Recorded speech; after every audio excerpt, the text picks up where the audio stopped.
Good evening, good evening, good evening. If you are coming in, please like and share this video. Please like and share this live stream. Thank you for joining us for Sisters Healing and Evolving's Healthy Woman. She's Healthy Woman episode for the month of June 25th at 7:30 p.m. We're so excited to be joining you tonight to discuss and have a candid conversation on minority mental health. And of course, I have the lovely Mrs. Phyllis Booz, who is the owner and our health and wellness educator and coach of My Heart's Desire, MHD Consulting, where she is advocating for healthy change. And so I'm excited, Phyllis, to have this conversation tonight.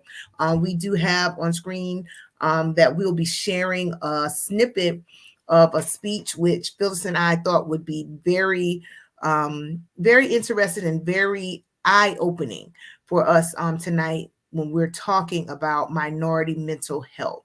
So if as you're coming in, if you would like this video, you will share it so that others can see as we're talking about minority mental health tonight. Welcome, Phyllis, and thank you for joining us, taking time out of your busy schedule to join us this evening so that we can talk about minority mental health. How are you this evening? I am great. Thank you, Chandra, for having me. And as usual, it is a pleasure. You're not taking time at all. This is time this is a true get to. One of the things I love to do is I love health information and I love educating. So this is something that I just delight to do. And the more I find information, I get on fire because this information is going to, some people may already know this, but this information is just going to be illuminating. So we're going to get started first of all with this video. And with this video, all the information that we share today is for educational purposes only. Education purposes only. This information or anything we say in this chat, in this conversation, is not meant to diagnose. So if you are needing a diagnosis, please see your healthcare provider. And we do not own the rights to this video, so we are going to get started. But please, if you have any comments, it is very important that you put comments in the chat because we want to hear from you, because this is all of us. We are here, not just one person going through this. This is something that we all probably have dealt with. So who do you see on the screen? This is B.B. Moore Campbell, and she wrote a book called 72-Hour Hold. And of course, if you have any experience in the mental health arena, you know that when you go into the emergency room, they will place you on a 72-hour hold, right? So some of us are familiar with that, whether it's ourselves or whether it's a family member. And so this excerpt that she's reading from her book, now B.B. Moore Campbell, the minority the Minority Mental Health Month is actually named for B.B. Moore Campbell Minority Mental Health Awareness Month. And so it was established in 2008. She has since passed away from brain cancer, but her work in mental health is astonishing. And we were going to go into some of her books and plays and other things that she has. But Chandrell, do you want to go ahead and share the video? Yes. And before I do that, I want to say, if at any time during this live, you feel that you are overwhelmed with emotion or feelings of hurting yourself, please use the National Suicide Prevention line. It's available to you 24/7 at 1-800-273-8255 or dial 988 if you need mental health emergency help. And that number will also be on the screen later on. And I will go ahead and start the video. Okay.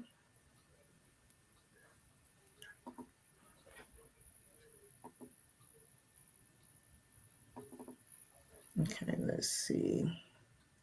Bear with me. I'm working this technology. Mm-hmm. All right, there we go. All right. Good evening. Thank you. It's good to be here.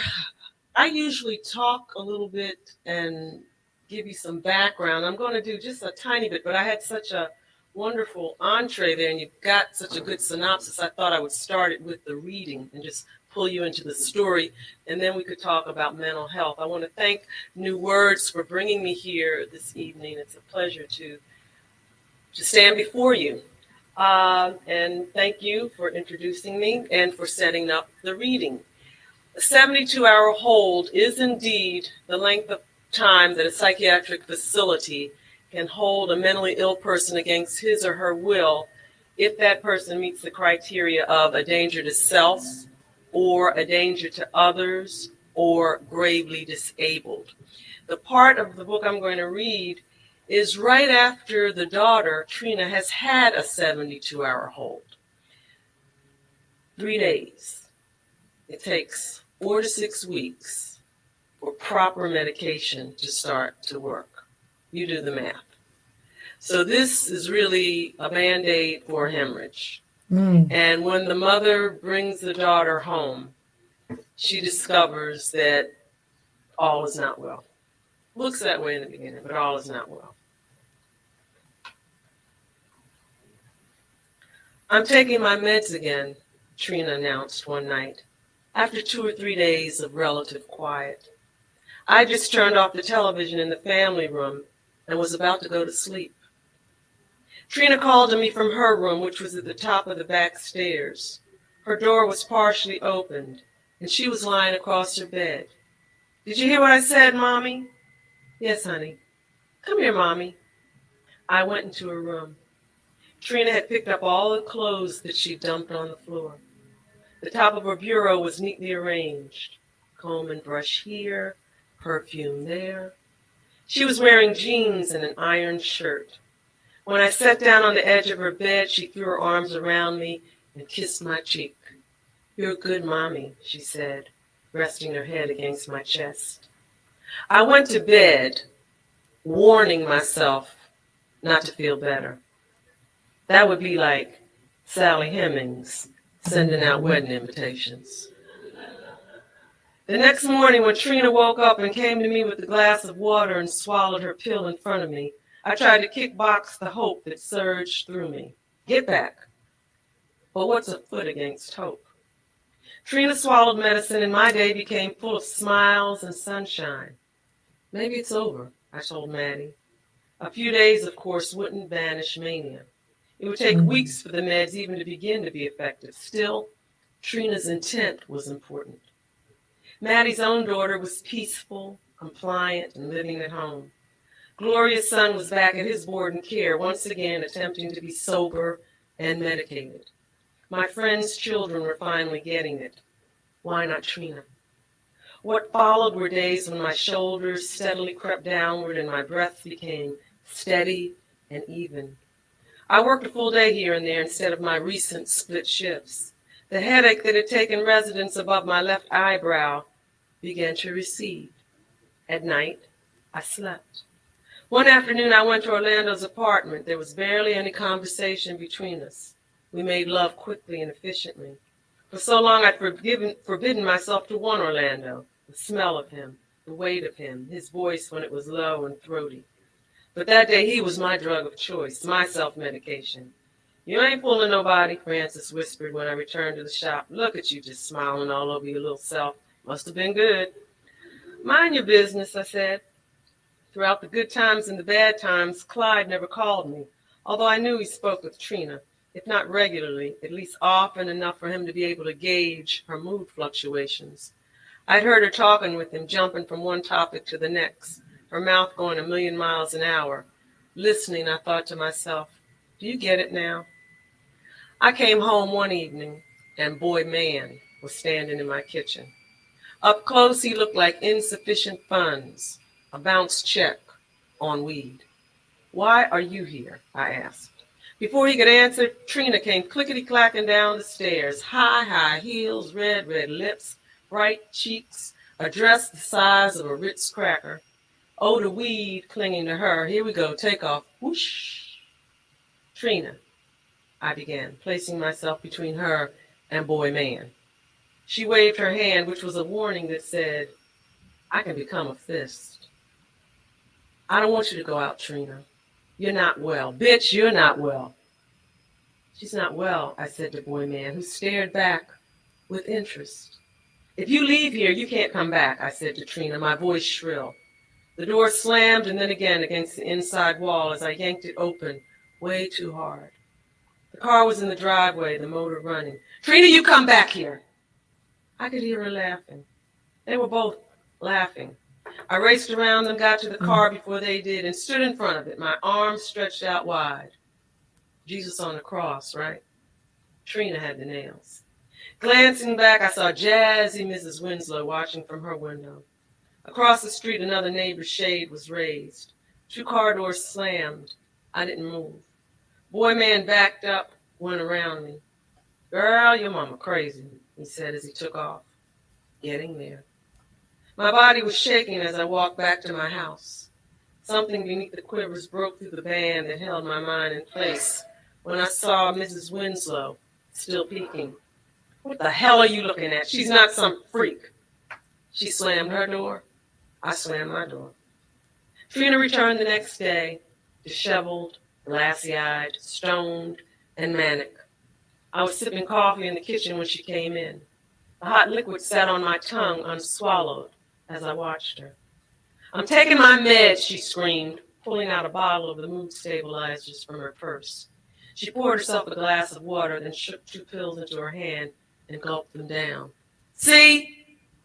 I left for the store knowing she would sleep, but not sure for how long. I canceled with Orlando. By the time I returned home, Trina was walking out the door again.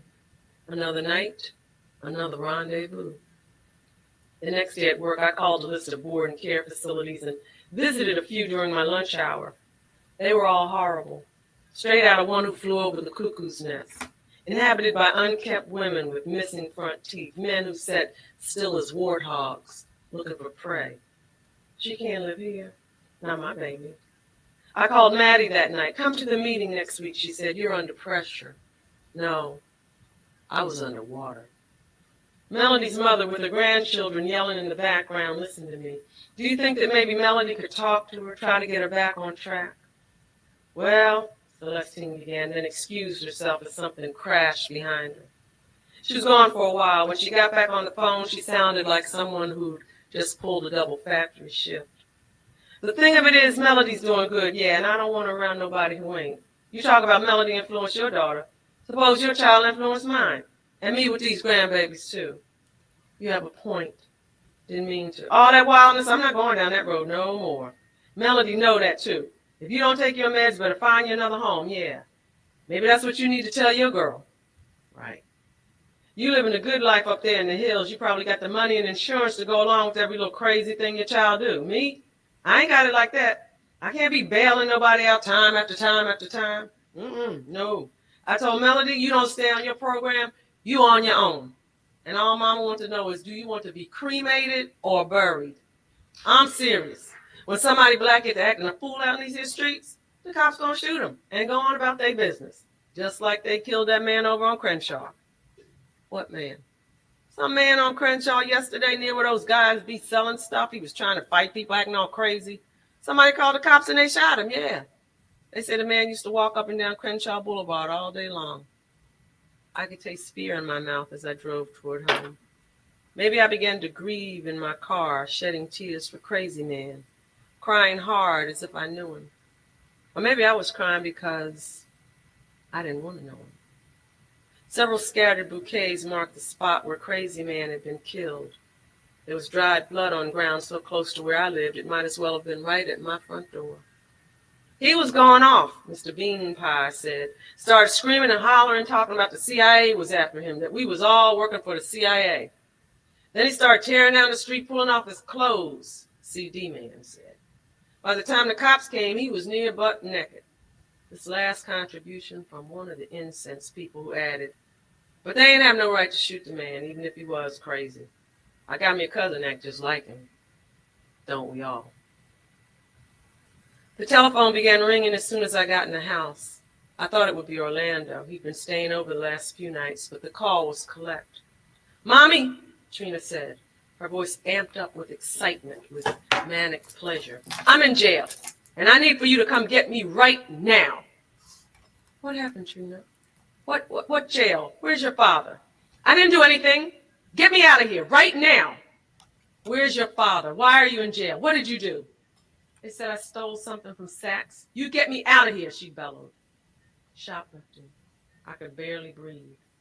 Does your father know where you are?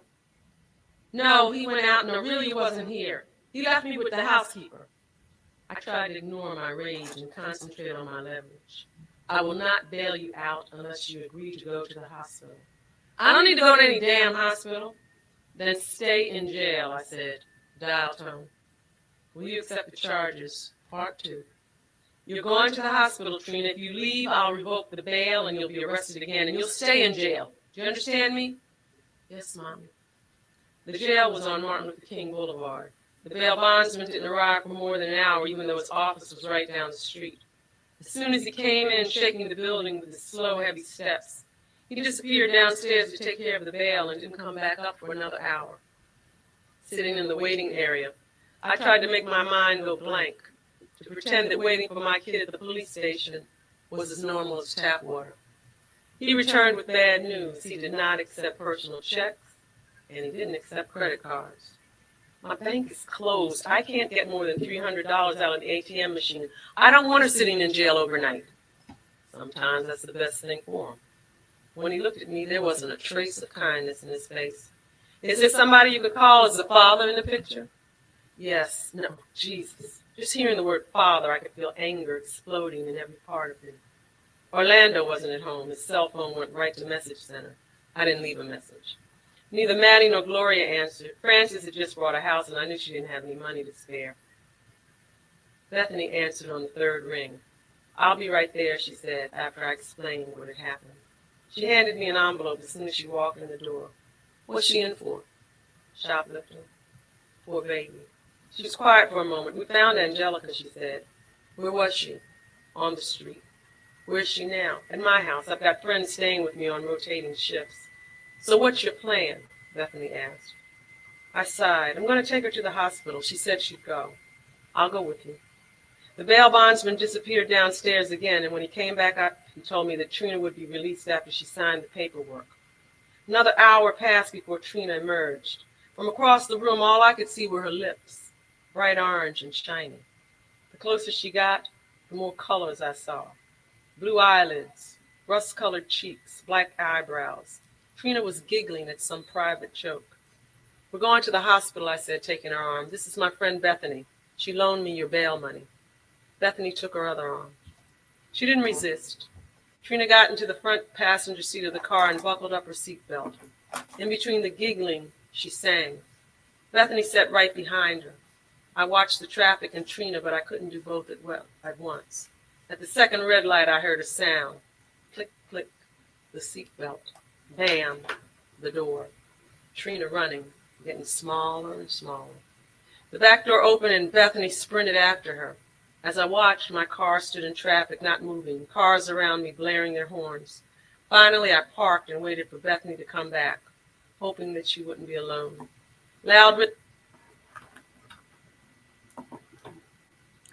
Okay. So, whew, that was a lot. That was all I can say is there's so many of us that can be touched with that story. And if you want to listen to more and the ending of it, we can absolutely share the link to the video. So first of all, just want to say if there's any comments, and while we're waiting on comments, I'll give you a little backstory. Like I said, BB Moore Campbell National Minority Mental Health Month, Awareness Month, was established in 2008 to improve access to mental health treatment and services and enhance the public awareness of mental health among minorities. And BB Moore is an author. She's a journalist. She's a teacher. She's a strong mother. I'm suspecting maybe that Trina, the one in the story, could be her daughter, which her daughter was Tiffany, or is Tiffany, from the show In the House. That was some years ago. She was a founding member of NAMI of Inglewood, California. She also died of brain cancer some years back. She had books, bestsellers, New York bestsellers, Brothers and Sisters, Singing in the Comeback Choir, What You Owe Me, which was the best book of 2021. She has a novel, Your Blues Ain't Like Mine, which was inspired by the murder of Emmett Till. She have a memoir called Sweet Summer, Growing Up with and Without Dad. Um, she has a nonfiction called Some Successful Women, Angry Men, and one that I'm really interested in is called it's a her first book, her first children's book called Sometimes My Mommy Gets Angry, which was published in 2003, and it won the NAMI Outstanding Literature Award. So as you see, there is so much that this woman has contributed to mental health and mental health awareness. And that's what we're here today. We really want to continue the conversation, not only just with mental health, but mental health with minorities. What does this mean to us? Um, Chandra, do you want to? There's a quote by Miss Campbell. If you want to go ahead and read that. Yes. And just to highlight, there's so much trauma in that short excerpt of that story. And it's real life. This is something that she was really experiencing, and most of us can relate to it if we have family members or loved ones that suffer with mental health illness. And we're going to talk about after I read this quote. It's going to set the tone for the remainder of this conversation tonight. BB Moore, this is by BB Moore Campbell. And she says, while everyone, all colors, everyone is affected by stigma. No one wants to say, I am not in control of my mind. No one wants to say, the person I love is not in control of their mind. But people of color really don't want to say it because we already feel stigmatized by virtue of skin color or eye shape or accent, and we don't want any more reasons for anyone to say you are not good enough. And this is a quote by B.B. Moore Campbell. And when you go and look at the remainder of that video, um, you will see that she's talking about stigma. And we're talking about minority mental health tonight. And a lot of one of the main reasons, or one of the vital reasons, or critical reasons that we're not receiving the mental health care that we need is because of stigma. Who wants to share this story? She shared a personal experience in this book about her daughter. Many of us have family members, could be children, loved ones, brothers, sisters, siblings, cousins, aunts, uncles, who suffer with mental health illness or disorder. And we do not share. We have been conditioned and spoken over so long to have these things and not to talk about them, or not to acknowledge them, not to address them. And so stigma has been really causing us to lack when it comes to our mental health and gaining the stability. As I was listening to her, what came to my mind when she was talking about stigma, and as you know, breaking the stigma is she's it's just dear to she's heart, and it's our mental health slogan, break the stigma. It just reminded me, what came to my heart and to my mind was stigma stands for suppressed traumatic issues gaining momentum against stability. um, we're suppressing these traumatic issues. If you go back and listen to it, her just that short portion of that book is plagued with traumatic issues, not only because of the what the daughter is dealing with, but she has her own issues because of her trying to handle and to fix what's going on with her daughter. She has her own dramatic issues. You could hear it in her speech when she spoke about her father, Trina's father, not being in the picture. That's a traumatic issue she was suppressing or dealing with. her relationship with Orlando, and not fulfilling it as she would want it to be, because of all of the other issues. Those were issues that she was suppressing. Her daughter, going to jail now, having a shoplifting charge, not taking her medicine, and then on top of that, the trauma of seeking help and not being able to receive it for your family member. That in itself is an additional trauma, because you sometimes you feel like you're at your ends with. Um, just like the other lady was saying, I don't want to be in foolishness. She know. Some of us have said that to family members. Some of us have said that if you don't do this, you don't do that, trying to force them into compliance, with treatment. We've said these things, um, and probably at the time thought that we meant them, but we really didn't. It's just it was out of sheer frustration and just being tired. And then you have no help, because when you do turn to the mental health, system, it's very difficult, to receive the help that you're looking for, because if they are not an active participant in their recovery plan, there's almost no help available. And as she said, 72 hours, that's 3 days. That's not enough time to even get the medicine in their system. That's barely enough time for them to come down from whatever. If they're a drug addict, it's not enough time for them. It's just barely enough time for them to come down off of the high. It's barely enough time for them to be able to really to think clearly about getting help. So, Phyllis, I'm going to let you jump in here, because this part is, I mean, it's very important that we understand what these, stigmas are doing. And it's in line with the words that we speak. These words, these stigmas have been placed on us, um, dating all the way back to 1850, back in slavery, and it's been brought into the present day by day, Yeah. by suppressing them and just continuing to carry them as baggage. Exactly. And as minorities, the thing that keeps us in stigma is the trauma. Well, at least one of the things is the trauma that is experienced through life, not just trauma from, someone has anxiety and things like that, but the things that are behind it. Okay. So with stigma, stigma stems from a lack of knowledge. We don't quite understand maybe what someone is going through.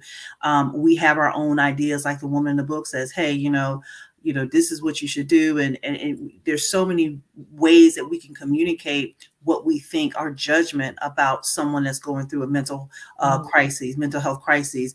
It's in judgment is where we lose people, because we're judging what we think they should or should not do, or how they should or should not act, not understanding or even knowing what the trauma that they may have been through. The mother of Trina has experienced trauma, and that there's trauma on her. It's called associated trauma. So she may not have gone through, she may not have been the one in jail, but because every time she responds to Trina, it's an associated trauma. So she and people don't understand that part as well.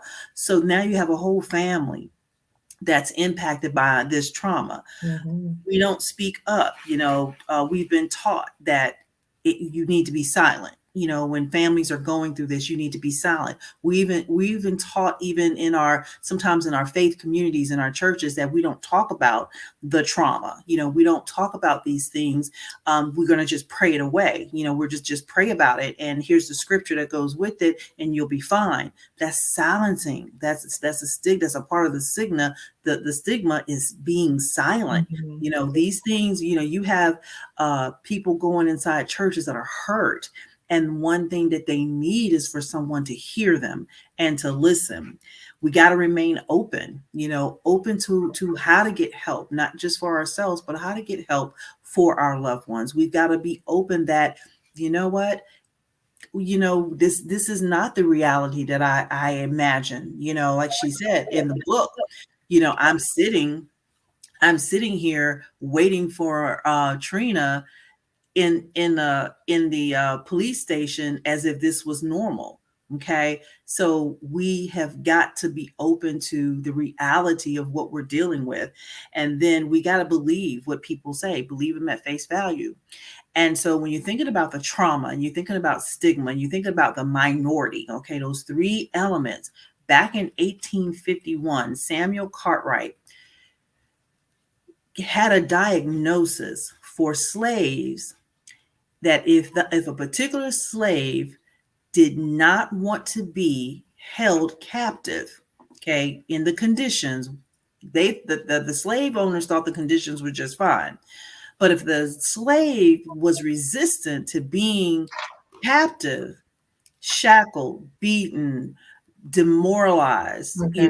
dehumanized, if they even thought that they wanted to be free, it was called drapetomania. It was a diagnosis called drapetomania.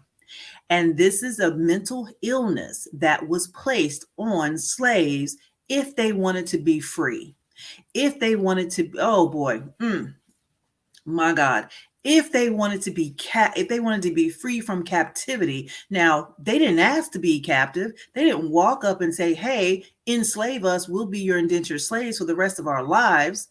This was placed on them. And then, hey, by the way, because we don't want to be here, because we don't want to be your indentured slave, you're now going to tack on to us a mental illness, 1851, of drapetomania. Then there's another one that's called, and I may pronounce this wrong, it's called dysesthesia, a black bad feeling. This mental illness was diagnosed to slaves if they were resistant to the work, if they were acting lazy. This disease made them, if they were not wanting to follow directions, they were assigned, they were diagnosed with a mental illness called dysesthesia. So from 1851 to current, mental illness, Black people, minorities have been given mental illness To disgrace to, them. to describe a condition of trauma.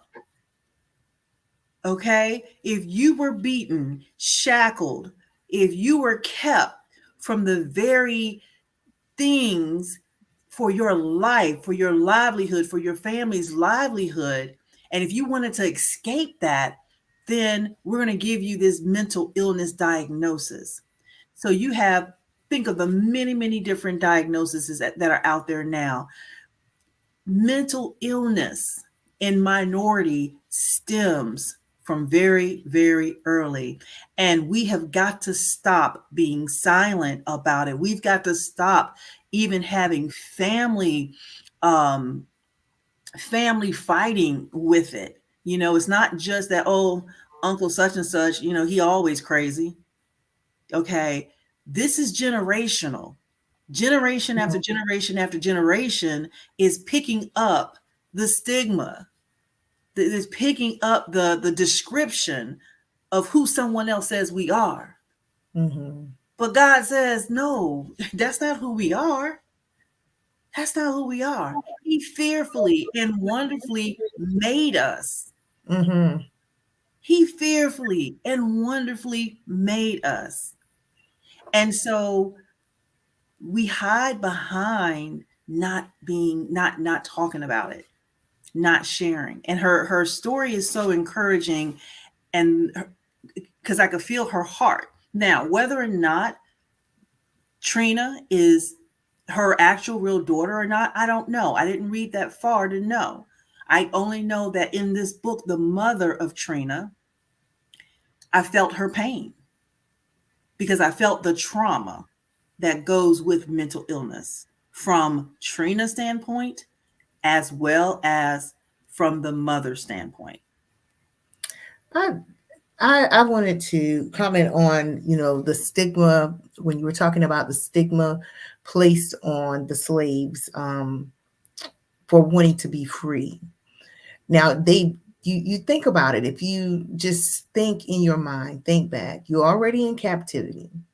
Mm-hmm. You already enduring harsh conditions. And you have, just like today, you have people who want to comply to avoid punishment. Mm-hmm. So you now brand or label these people that want to be free, placing the stigma over Mm-hmm. them. Mm-hmm. Well, stay away from Jim because Jim has drapomania. Mm-hmm. Having drapomania could get you hung. It could get you killed. Mm-hmm. You think about the damage of that. You think about the damage of that and putting that stigma. So, I mean, it's almost adding disgrace and shame to an already bad situation. Yeah. And people have, and I can see how, telling someone or even talking about your feelings when being traumatized can lead to disgrace. How it came to be disgraceful, because it was conditioned, and Mm-hmm. it's a sad thing because it has plagued us for so long. And as Mm-hmm. you said, it's been carried from generation to generation. Mm-hmm. And at some point, someone in the family has to stand up and say, this generational curse is going to stop with me. Mm-hmm. Um, Absolutely. it takes me back to this past weekend. I had the opportunity and the pleasure to speak at a women's conference on taming our tongues. Mm-hmm. And when I think about taming our tongues, we were talking about it from the sense of speaking negativity over your life. And you think about all of this negativity that was spoken over the lives of these slaves and over the lives of people who did not comply or who had the mindset to be free. Mm-hmm. And the curse that just for them wanting to be free, the curse that was spoken over them that Mm-hmm. has been carried from generation to generation, even though it's been silent, that Mm-hmm. is speaking very loud and clear. Wow. Um, and it's disheartening because um, there's so much inequality and Mm-hmm. disparities in Yeah. receiving mental health. Yeah. And to have stigma added to that, it's damaging to the Mm-hmm. state of minority mental health. Yeah. And it makes me wonder, it allows my mind to be more open as to why, great grandma didn't want to talk about it, or why, certain mental illnesses in families were kept secret. Because if you came from that era, that time, from generation to generation, to want to be free, you got diagnosed that you were crazy, you had a mental illness, you know and so, okay, we don't want that, so we're going to be quiet. We're not going to let anyone know who we really are. And we don't want that to get out, because we're going to have this label on us. And it just kind of, you know just grows from year to year, just evolves from decade to decade, to century, to nowadays, where one of the biggest elements now with mental illness, associated with mental illness, is going to be your opiate. So we went from the slave master kind of entrapping us and keeping us in our place, for just keeping us in our place, to now being linked in and being in bondage to now drugs, and specifically opiates, as it relates to minorities and the things that they are dealing with. And it's, I think it's 61.2 million Americans have a mental illness. And part of that is, I think it's 2 in 5 of those people are going to be uh, uh, struggle with drugs. Mm. And so, we go from one captivity to the next captivity to the next captivity. And so we've got to stop. We've got to stop, and we got to have conversations like this. If you go to the NAMI website, or the Mental Health America website, or the SAMSHA website. There's a ton of information to help people get connected, to give them information. There's a lot of studies, there's a lot of resources that is out there for people to get help. And it is, even taking a mental health first aid class, that's one of the things, because mental health is in my family, has been in my family since back as long as I can remember. And so grandmas and, all types of things. And so, I want to understand, what am I supposed to say? What am I supposed to do? How do I recognize? I want to understand what my loved ones are going through. And I want to know what I go through, and so taking a class like mental health first aid helps prepare you to be better prepared, to not judge, but to listen and to recognize the signs and symptoms. Because when you are out there and you call 911 on someone and it's a minority and they are exhibiting aggressive behavior, is it aggressive behavior because they're trying to do something malicious, or is it that mental illness? Yes. And that's what we're dealing with. And so it's one of those things that the more we talk about it and expose it and not be afraid of it, because it can be very scary. It can look scary, it can have traumatic impact on one's life, but we have to have courage.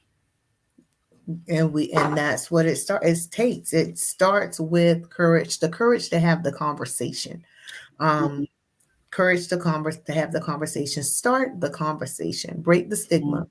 mhm, As we've been saying month after month, it's just being open to mhm, have that conversation, having an open mind to not to judge, because as you said, it's some of it is stuff that we've carried, um, and then some of it is just tradition, because mom didn't talk about it, dad didn't talk about it, grandma didn't talk about it, great grandma mhm, didn't talk about it. mhm, So I'm my own woman, I'm my own man, I'm strong enough to carry this and shoulder this, when in fact, the word of God tells us that we were created, we're a joint that supplies. So you're not created to carry anything alone. mhm, um and so we just have to be mindful that when we're talking about minority health, there are already so many stigmas on us.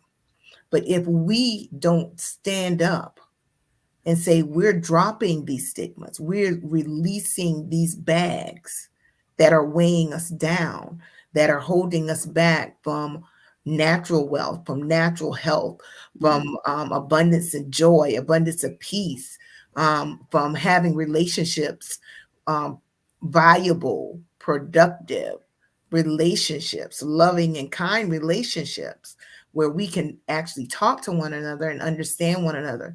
um, it's not going to happen for us. We can't wait for a knight in shining armor to come. We have to be those knights. And I don't know, for I guess for a better lack of a better analogy, but we have to be our own knights to stand up and say, listen, there's something going on with my loved one or with my friend or my neighbor. Let me have a conversation. mhm. Let's talk about it.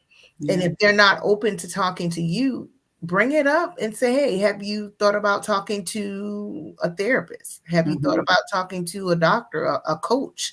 mhm, Um, you know, Someone, have you thought about talking to someone at your church? mhm, And as Christians, I do want to say that we have to be mindful that every situation can't be prayed away. We have to use prayer, but also acknowledge that it is real. mhm, Um, and as you said before, that has been an issue, especially in the minority community, because we are a people of faith, and we believe and we stand on our faith. And sometimes faith has taught us in the past that some things is better left unsaid, when mhm. actuality is not. That's So we have to be mindful of that. Yeah. And You know. it's really one of those things that, I mean, that individual, if you think about, our generations today, you have children that are in elementary school that are medicated, taking antidepressant depression medicines. It starts early, it's Mhm. starting early, and it is, it you may not know, and this is one of the things I think sometimes people, even when you're dealing with stigma, you may not know what to do to help someone, and you may even get it wrong. You may Mhm. have a conversation with someone, or you may, start a conversation, and it went left and you meant it to go right. You may mess it up, but the thing is, you don't give up. Sometimes we stop having conversations, and I raise my hand. You stop having conversations with someone because it didn't go the way you thought it should, or you didn't understand. The person didn't hear you, you didn't hear them, and it's so convoluted and so complicated by mental illness that you just don't know. And so, like you said, if you're not the one that person is going to trust to talk to, it's okay, as Mhm. long as that person is not in immediate danger for harming themselves or harming others. Help them get the help they need, direct them to the help they need. Like you said, counselors, therapists, peer counselors, EAP, whatever it is, your pastor, your teachers, whoever, your mama, your daddy. If it's somebody, and one a good question is always to ask someone that's having a mental crisis is, who do you feel comfortable talking to? You know, if you say, yeah, we're going to call 911, they may Mhm. be terrified of 911 because the last time 911 came, they put them in handcuffs Or taser. or tase them, right? So that may agitate them a lot more. So ask them a simple question: who do you feel comfortable talking to? If they come up with a blank, you can say, well, here are some options. We can now call 988. That started July 2022. If you have a mental health crisis, call 988. um, you know, is there a family member? Maybe there's a family member that knows how to de-escalate what a person is going through. So don't be afraid to ask the questions. And then, let that person know, hey, I'm concerned about you. Um, is there a way that I can help? Is there anything that I can do? Is there anything that you know that can make this situation right now better? And if it's not, say, hey, here are some choices. Um, if you're not able to help that person, if you're not able to stay with that person or take them to where they, need to be, definitely don't overpromise what you can do for someone, That's because right. in overpromising, and if that person is expecting you to do something and you leave them, and then they're going to feel some kind of way, and that trust begins to break down. And so Mhm.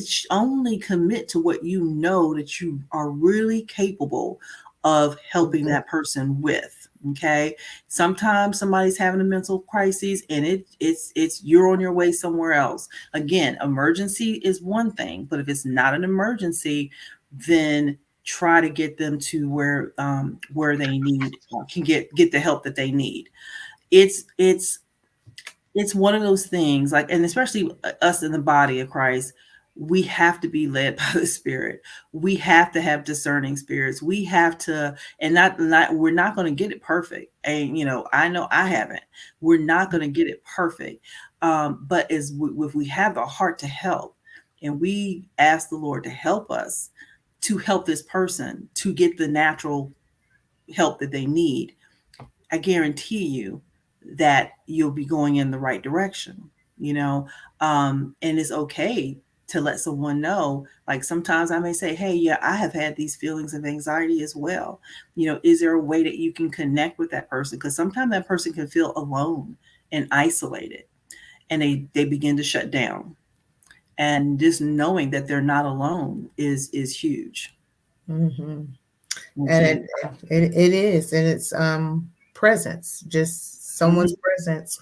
And so let us, as we prepare to close out, let us be mindful that in the minority community there are already many different things that are keeping us from receiving the mental health care that we need. Let us make a vow or take a vow not to allow stigma to be one of those things. Those stigma is something that we can control. Um, as far as when it comes to being a barrier to receiving the help that we need. And so, if we do our part in breaking the stigma, removing the shame, removing the disgrace, we can receive the mental health care that we need. Um, and, there's still going to be other barriers, but stigma doesn't have to be one. Mm-hmm. Stigma does not have to be a barrier. So Right. I think that this conversation has been very helpful. I know that um, the snippet of Miss BB Moore Campbell was very helpful, and I pray that those who are watching or who watch later on will go and look at that whole snippet, that whole video rather, to see she's very passionate about breaking the stigma, and I am as well, because I know I too, like her, have loved ones that are dealing with mental health issues, drug addiction. No one's above it. And it's nothing to be ashamed of. It's something that we should all band together to help alleviate in our communities. Because if Amen. we don't stand up to do it, no one's going to rush in and save us. We're going to Mhm. have to save ourselves. Amen.